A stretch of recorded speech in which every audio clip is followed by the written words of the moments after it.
Okay, so today we're going to get into family creation. Now, a couple of different ways to go about this today. If you were to go and you were to look in our class directory, okay, you would find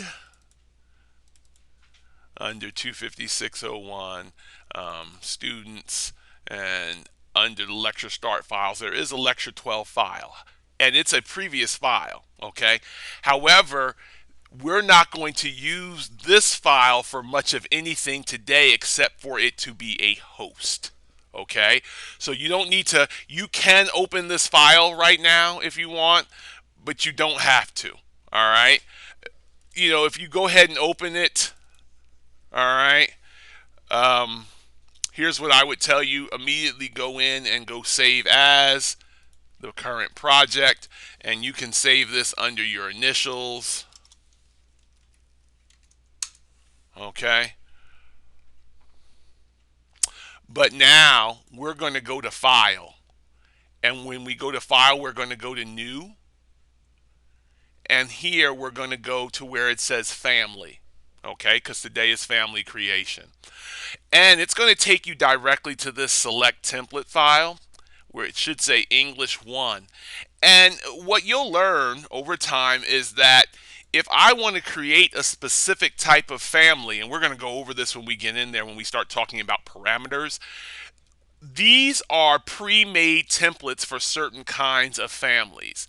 Now, we can always use generic ones, and we will use generic ones for some other things, right? But you see where it says roof base, face base, floor base, ceiling base.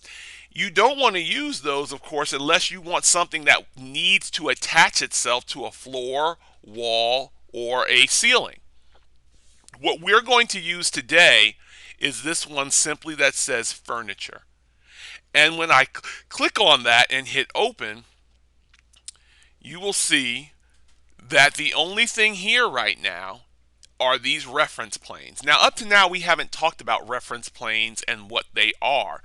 A reference plane is a plane that is locked in place that is infinite.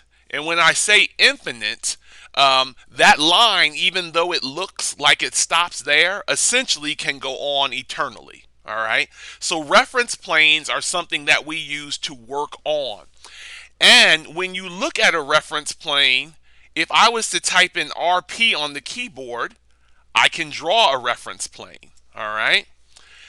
If I just go to create, notice under the datum, instead of a level, right, or a grid line, when I'm creating families, I have reference planes and I have reference lines.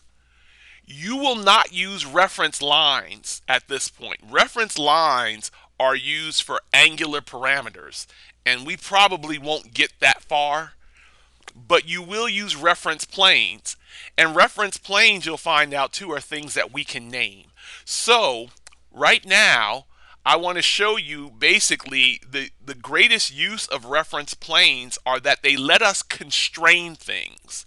What do I mean by that?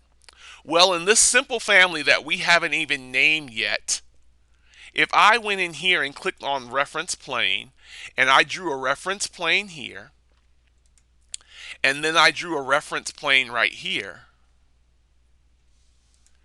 and then I drew one here, and then I drew one here. Now I have a way to begin setting constraints. What do I mean by setting constraints?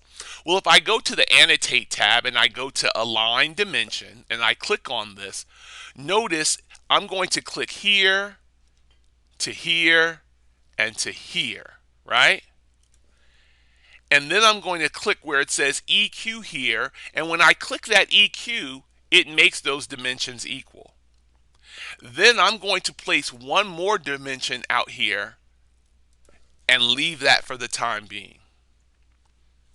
It's not important what the dimensions are right away. What's going to be important is what the dimensions are later. So I'm going to set some dimensions going the other direction. Watch this. I'm going to click here to here and to here, and then I'm going to pull out and place, and then I'm going to make them equal, And then I'm going to set another dimension out here and simply leave it for right now.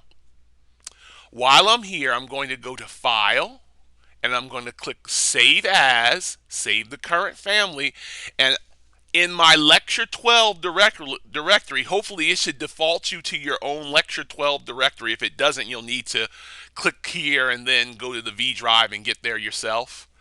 But under Lecture 12, you just want to save this as my first family. Okay? And then I'm going to hit table. My first family dash table underscore your initials. And then I'm going to hit save.